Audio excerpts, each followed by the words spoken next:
Houston Texans, Houston Rockets, Houston Dynamo, Houston everything, Houston born and raised, H-Town Rebel Space Cadet Sports. Ladies and gentlemen, boys and girls, children of all ages, folks of all stripes, and distinguished guests, put your hands together for the Space Cadet Sports Podcast. Houston, we have Paul Salazar Jr. Hey y'all, welcome back to the Space Cadet Sports Podcast, your Houston sports podcast for diehard Houston sports fans. From a diehard Houston sports fan, I'm Paul Salazar Jr., your favorite diehard Houston Astros fan podcaster. I'm an actor, improviser, creative multi-hyphenate, and most importantly, I am a proud Houston native, and I have the receipts to prove it.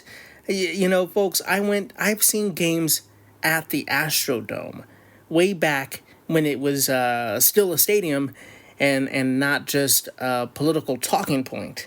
Folks, I've spent the last decade or so as a comedy writer out here in Los Angeles, and now, well, I'm podcasting. That's what happens when you hit 10 years out here. You start absent-mindedly calling it the 10 instead of I-10, and you start podcasting. Welcome to said podcast. Space Cadet Sports started as a passion project because most media is infuriating as a diehard long-term fan of the Houston Astros. Here we aren't doom and gloom casual fans, or worse, the national media haters and avoiders. We love the teams and root them on, but also try to discuss the ins and outs of them without too much homerism. The key word here, of course, is try. I'd like to welcome returning listeners and welcome new listeners to what my brothers call the Paul Broadpod Ball Blog. Hey, brothers. Shout out to my brothers. Shout out to Arrested Development fans.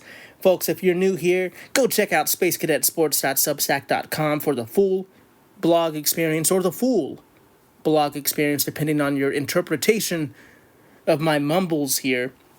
We're recording this transmission here in sunny Los Angeles, where I'm joined, as always, by my co-host and co-producer, the Ross to my Frasier.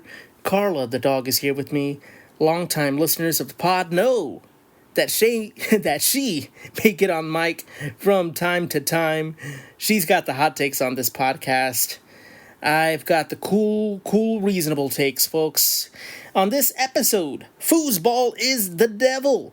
It's time to look at the Texans' 53-man roster and the practice squad going into this football season and prepping for my fantasy draft with my friends. Foosball is here, folks. We cannot wait for it. Folks, I want to wish a good day, mates, to all my Australian listeners and all of the H-Town hustlers out there. Let's get to it. If you're here at the Space Cadet Sports Podcast, that means you like positivity, you like your Houston teams. You know, in this clickbait, hot take society that we live in, I try to be reasonable to reactionary, I guess, is the best way to put it. You know, if you're here to be angry, go back to the other podcasts. There's a million podcasts out there that are just hot takes, that are just anger, that are just frustration. Here, we try to remember that there's a bunch of crazy things going on in this world right now. There's bigger battles to fight. We are fans of sports to try to take away from that pain, to try to engage with other people, not to hate, not to get angry, not to just be frustrated all the time. So with that being said, let's get to it, folks. Let's talk about some Houston Texans football. I just say that going into our football podcast, folks, because I'm a comedian. I'm a clown. I'm a fan. You know, there's so many people that are clowns that have podcasts, and they'll go out there and they'll tell you their opinion like it's the only thing that matters. These hot take artists, we got to get rid of them. So you know, look, if that's your vibe, if that's what you go for, you know, go over there. This isn't what we have here.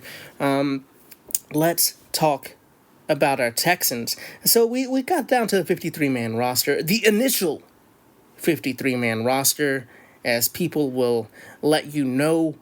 We didn't get to talk about it on our last podcast. I can't believe it, that was just yesterday. Just hours ago. I didn't have time to kind of squeeze this conversation into that baseball podcast. It would have just made it way too long. Look, I'm trying to keep you guys in mind Okay, I'm trying to not make the podcast ridiculously long. Sometimes they might hit an hour from time to time. I get that. But, I just wanted to be reasonable here. So let's get to our Houston Texans. Folks, I am very excited about this Texans season. I think, the anticipation is high in H-Town for these Texans. Last season was a really good season for the team. There was much room for improvement, and this offseason, there's been a lot of hand-wringing over some of the moves that the team has made. Texans GM Nick Capasavio. We've covered the Texans offseason here on the podcast, here on the blog. You can go check that out. But we are excited to get a first look at this roster. People are already upset. People are frustrated by this roster. This is an initial thing. There will be changes, but this is where we are starting, folks. So let's start with the offense. Let's start with the quarterbacks. The big news out of camp is that it will be a 3-quarterback team. Even on this podcast, I speculated that perhaps it would just be a 2-quarterback team with Joe Mixon being injured. Obviously, there would be a need for some extra running backs with that injury. We'll get to Nick Chubb in a little bit, but so obviously when we're talking about we'll get to Nick Chubb. We'll get to Joe Mixon in a little bit. Apologies. We'll also have some some corrections on some of the things that I have been saying. Obviously, getting some things wrong. That's what happens when you are pretty much a solo show. Going on about multiple different sports teams. You're going to get some things wrong. So we'll make those corrections. But let's look at our 3 quarterbacks. Obviously, no surprise, C.J. Stroud made the team. No need for news there. We got Stroud, we got Davis Mills, and the 3rd quarterback on the roster is going to be Graham Mertz. Kadon Slovis is what was cut from the team. And I believe he has now signed with the Arizona Cardinals. So he has obviously found a home. But I think the thought here, obviously, is that Graham Mertz was impressive enough that the team was nervous to leave him on the practice squad. There might be another team out there that can gobble him up, because the way the practice squad works, for those of you, it's okay if you're a casual fan. It's okay if you don't know all the ins and outs of every single team. I'm still learning. But the way it works on the practice squad, folks, is if you are on the practice squad, you are eligible to be signed by another NFL team. If it strikes their fancy. So this is a way to protect Graham Mertz, who is a developmental quarterback. At least this move showcases that that's what the front office thinks very highly of Graham Mertz, wants to keep him around. So a lot of people are critical of that move because it does take up a roster spot. There are less spots for tight end or for defense or other stuff like that. So we here, obviously, at the podcast, we're not panicking too much, but we will see. If there was a need for keeping some more spots on the roster there, but for me, I don't see it. I know there's some positional depth that may be needed, but for an initial roster, I'm not freaking out like some of those people are. I mean, that's not me. You know that. I say you have the long-term look at sports here, as a baseball fan, primarily as a Houston Astros fan who's seen so many bad seasons. You know how long a season is. I always say, calmate, say, take it easy. I think there's no reason to get that worked up all the time. Folks, let's get to the running backs here. We have 5 running backs going into the beginning of the season. It's going to be Nick Chubb, Woody Marks, Damian Pierce, Dare Ngumbawale, and British Brooks. Folks, this is the point where I would like to say a huge apology. I can't even say the word apologies right. That's how you know I'm a mumble mouth. Look, I sometimes I have reading errors. sometimes I just am excited and get a little mush mouth. I mess up names sometimes, and I've written down some pronunciation guides. I have some things here, but I do always say if I mispronounce a name, definitely let me know. I'm never trying to be disrespectful to any of these players, but I'm very proud of the fact that I know how to say Dare Ngumbawale. It is a very fun name to say. These running backs, I think it's very obvious that without Joe Mixon, this is going to be running back by committee for first-year offensive coordinator Nick Haley. You look at Dameon Pierce and Nick Chubb primarily looking to be that first-string back, or 1A and 1B, if you will. However, there are a lot of people that are very strong about Woody Marks. There's been a lot of people that were high on Woody Marks coming out of USC. He's a versatile back. He can catch some passes. He is a smaller back, but there is a world in which rookie Woody Marks, might actually be able to carve out some more reps for himself in this position, because honestly, without Joe Mixon, the Texans are going to have to rely on this platoon. They're going to have to ride the hot hand. They're going to have to figure out who wants the job. These are all, I would say, darn good running backs. I really like these guys, but the what will make this team a success or not is whether or not Nick Haley can call up the right play for the right player and have the right player in at the right time. And that becomes tricky, that you're kind of managing a bullpen, if you will, as opposed to just giving the rock to Joe Mixon. So going into this season, the running game of the Houston Texans is really going to be looked on. The offensive line of the Houston Texans, the offense just in total, is really going to be studied this season. I think these backs can have success. The offensive line can have success, but the success of the running game, what am I trying to say here? The success of the running game will kind of be a compass for how the Texans go their first couple of weeks. If the running game is successful, they're going to be able to set up the pass. They're going to be able to keep CJ standing a little taller. They're going to be able to have that pace of the game go to their rhythm. And if these running backs struggle, if the offensive line struggles, then the offense is going to be predictable. The receivers might be easier to shut down. CJ might be easier to touch.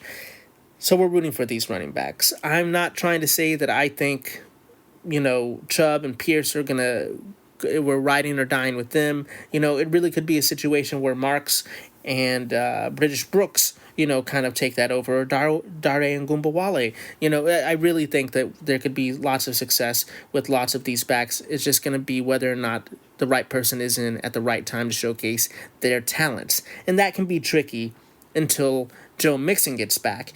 And that kind of is the big story, right? When is Joe Mixon coming back? Right now, he's going to be out for 4 weeks. Then we have an early bye week in the 5th week, and then it will be reassessed. And we will talk about that reassessment on the other side of a quick break. We'll be right back. Houston Astros, Houston Texans, Houston Rockets, Houston Dynamo, Houston everything, Houston, born and raised, H-Town Rebel, Space Cadet Sports. And we're back. Welcome back to the Space Cadet Sports Podcast. I am your irreverent host, Paul Salazar Jr., Just letting you know, for the people that listen to the middle of podcasts, who we are and what we stand for, in case you just forgot or plumb started in the middle. Folks, we're talking about the Houston Texans 53-man roster, the initial 53-man roster, and your running backs and Joe Mixon, and just the whole circus of injury reporting with professional sports teams, with how it goes sometimes, with teams being a little cagey. A lot of people are worried. Is Joe Mixon going to be out for an extended amount of time? That could be the case. There hasn't been a lot of clarity for Joe Mixon, except that he will be reevaluated later. He will be out for at least 4 weeks. Look, I'm a fan podcaster. I'm not a journalist. I'm not going to pretend to be a journalist. But essentially, this is just a story that a lot of podcasters, a lot of journalists, and a lot of fans are very upset about. And for me, it's just not. I don't know. I wish for good health for Joe Mixon. Of course, I'd want him back sooner than later.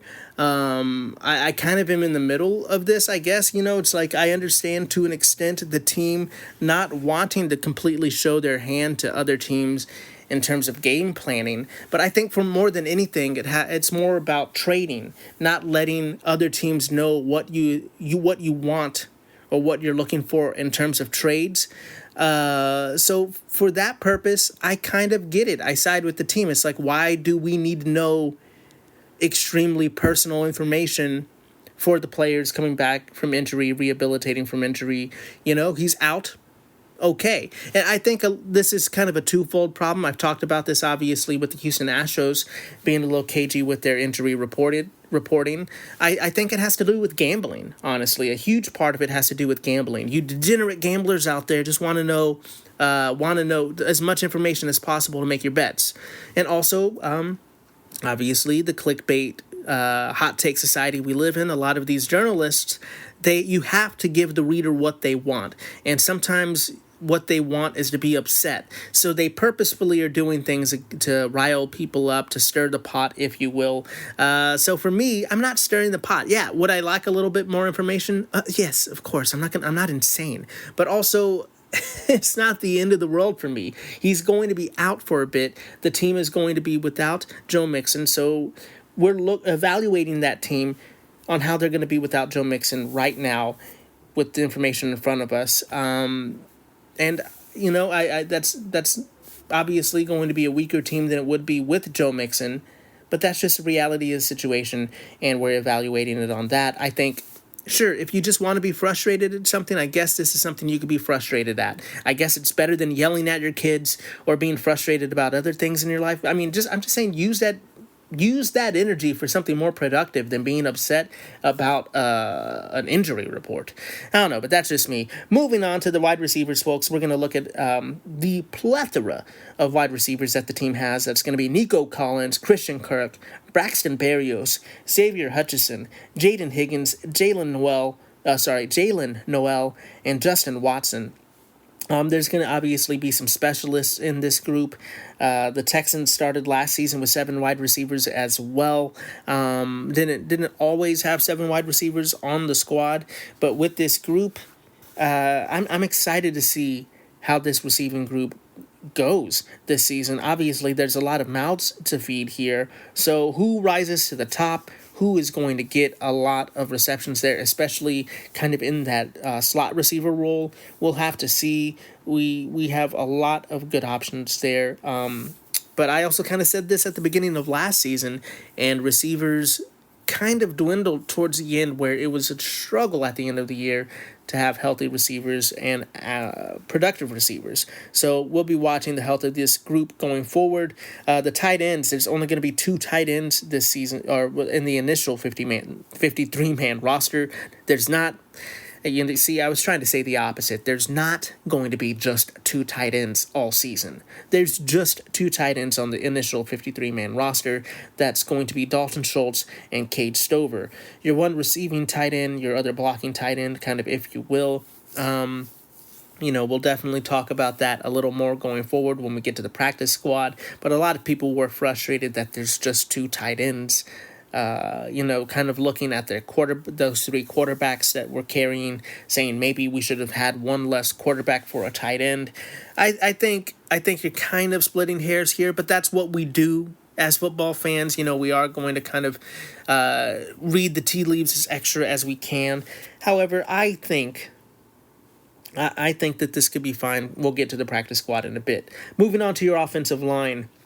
We have Jarrett Patterson, Blake Fisher, Jake Andrews, Ed Ingram, Juice Scruggs, Titus Howard, Cam Robinson, Lincoln Tomlinson, and Ariante Ursary. And, get ready. I think we're going to see a lot of Ariante Ursary this season. I wanted to also mention this is the point where I talk about corrections. Folks, your boy got it wrong. When I was talking about our trade in our last podcast, Austin Deculus, he was traded to the Chargers for a 6th round pick. I believe I got that wrong. I got the round pick wrong and which way the player was going in. I read the round pick wrong. Definitely knew that it was going to Los Angeles. I just flubbed.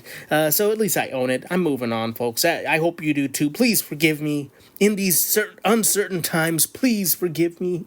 We're going to go ahead and move on to the defense on the 53-man roster here. Let's start with the linebackers. We have Azeez Al-Shaair, Jake Hansen, Henry To'o, E.J. Speed, Christian Harris, and Jamal Hill.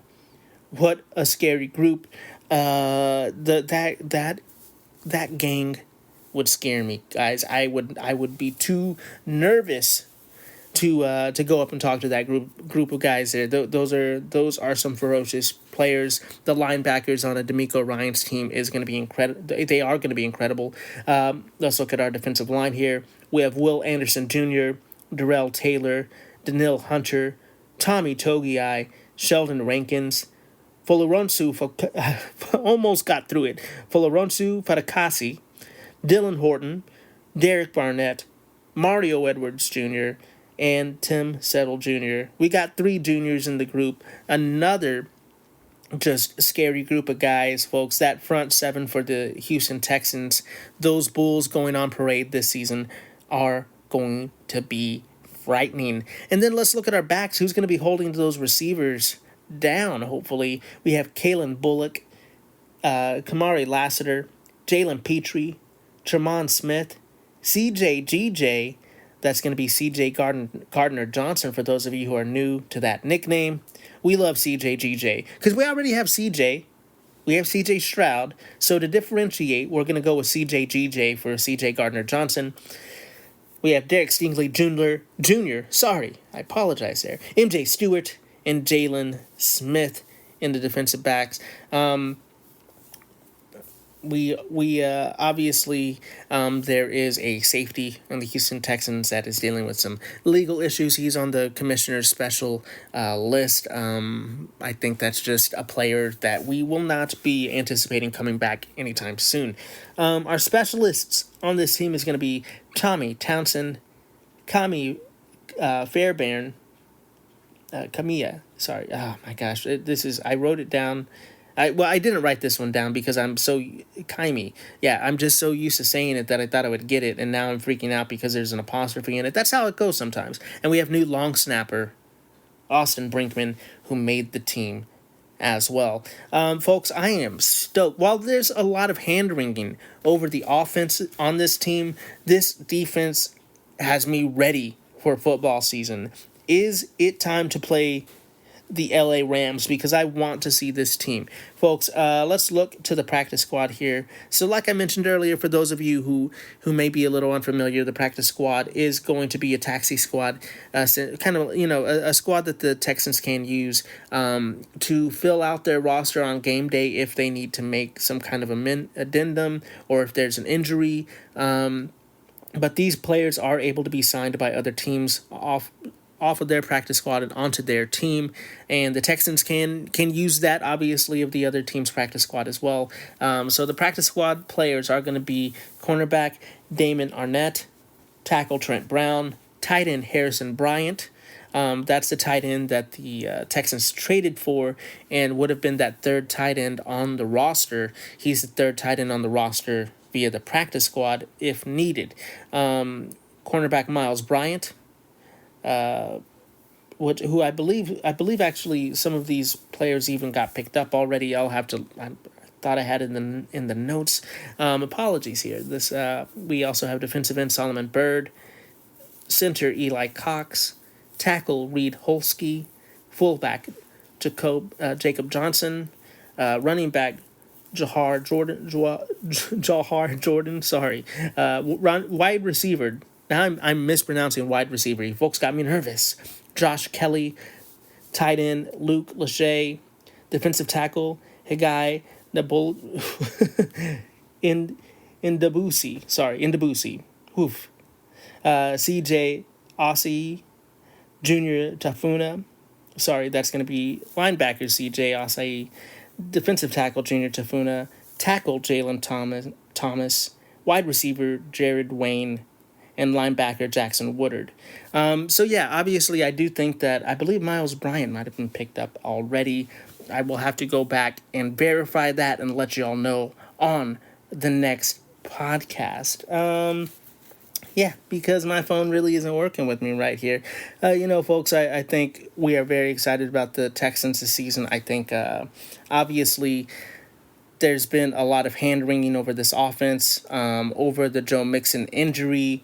The offensive line this offseason has been the biggest storyline. How are they going to be without Laramie Tunsil? Will this new kind of journeyman, platoon-type offensive line mesh well with the platoon kind of journeyman running backs that we got going on right now? Will the offensive line be able to help CJ Stroud stay upright and get the ball downfield to this amazing group of receivers that we have? I really like the talent that the offense has. There's been a lot of people that have been down on this team. Even when people are talking about the AFC South, there's been a surprising amount of people not picking the Texans to win it all. In the AFC South, I should say. They're saying that the Jaguars are the dark horse, and I get it. The Jaguars are the dark horse to win the division. I do agree with that. If the Texans aren't winning it, it is going to be the Jaguars. But then there are also crazy people picking the Titans out there. I don't think the Titans are winning the division this year. Maybe in a couple years, but I just think this is crazy. So there's a lot of people that are concerned about this offense. A lot of people concerned about the offensive line and Nick Haley and how this team will do going forward. I am concerned too, obviously, but I think that the way the offensive line played last season, it'd be hard to do worse. And I'm not saying that they have to do better. I just think with the new offensive line coach, with the way this team is trending, I think this team will play with their butts on fire. They're gonna play above the expectations, I believe. And if they can keep the running back lanes open, if they can get some success in the running, I think this offense is going to look really, really good. And now, those are ifs, of course, that I'm saying, but I just don't think that all of the hand-wringing that people are doing over the Texans is warranted. I think this defense is going to shut a lot of people down. I think the offense just has to matriculate the ball down the field. If they can keep that pace, if they can keep the ball, no turnovers, I think it could really end up being an amazing team if the offense is clicking. And if it isn't, they just have to kind of manage the game, which this might be a decent offense that can do that kind of game management if they're struggling. But maybe I'm just being delusional. Maybe that's just me being a homer. I don't know. That's how I feel. But before we wrap up, folks, there's one thing. Obviously, tonight, right now, as we talk, the Houston Astros are playing the Los Angeles Angels of Anaheim. Look, I'm in LA. I'm excited about seeing that Texans-Rams game for sure, but this game is blacked out for your boy. So I will be listening on the radio. I will be watching a little bit delayed. I can't wait to talk to you about that game. Looking forward to an Astros win. But let's really quickly stop by Dynamo Corner before we wrap this episode up. The Houston Dynamo are 7-12-8. It's been a long season for the Dynamo faithful. They are 12th out of 15 teams. 12th in the West with 29 points in the standings. It'll take about 35 points to get you into that play-in with the 8th and 9th seed there. So the season isn't completely over. But, folks, that those nails are starting to be hammered into the coffin. So we'll have to check on how the Houston Dynamo are doing next week. Sadly, after a return to the playoffs, it's looking like it might be a heartbreak season for your Houston Dynamo. We'll just have to see. And with that being said, that's going to do it for this transmission, Space Cadets. Thank you so much for listening to the podcast. Please like, rate, review, subscribe, share, bop it, kick it, skip it, smash all of those buttons for me. We are a small podcast, and we only go as far as our listenership takes us. We are supported by listeners like you. So please share with a Houston fan or Australian in your life and give us a 5-star rating wherever you listen. Folks, that's as good as gold. If you're wondering, how can I support the podcast? If you're like, I like Paul, I want to support him in his career, the easiest thing you can do is give me a 5-star rating. It's as good as gold. But if you've already done that and you still want to help, check out the Substack, that's spacecadetsports.substack.com, where you can put your email into that field, become a subscriber. There's so much content you get for free. You get podcasts, you get meme dumps, you get articles for free. If you would like to help support, you could become a premium subscriber. There's really not much behind the paywall except that you help me pay the bills around here. And if you have an idea, you're like, hey, I want to see something like this. Maybe this could be a benefit, a perk for the premium subscribers. You could let me know. We could try that out. I want to build this community with y'all. Let me know. Thank you so much for the support. Please, let me know what you think of the podcast. Let me know what you think about the Houston Texans. Are you as optimistic or maybe I would say cautiously optimistic as I am about the Houston Texans offense? Let me know. That's you can let me know on social media at Space Cadet Sports on Instagram and Threads at spacecadetsports.bsky.social. Let me know your take, or you can call in, leave me a voicemail at SpeakPipe. That's speakpipe.com/spacecadetsports. Let me know your take. I want to engage with y'all on what you think. As long as you're not, we can have a dialogue, we can disagree, as long as you don't come being trolling and hateful. I want to know your take. If you're coming to be a troll, you're just going to get blocked and bounced. We don't have time for that, folks. So let me know what you think there.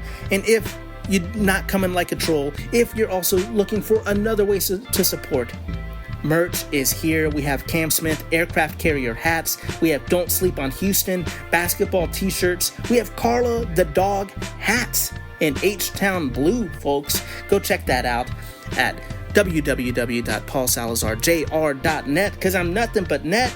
You can find me, if you like me and you've gotten this far in the podcast, you can find me making weird jokes, memes, art, podcasts, and so much more at Paul Salazar JR on social media, paulsalazarjr.bsky.social, and my website, paulsalazarjr.net, because I'm nothing but net. You can find my other Substack, all the other things that I do, all of my nonsense is on that website. If you're nasty, go check it out. Thanks so much for listening. Remember to be the best that you can be. Keep your head up, kid. And as always, vamos Houston.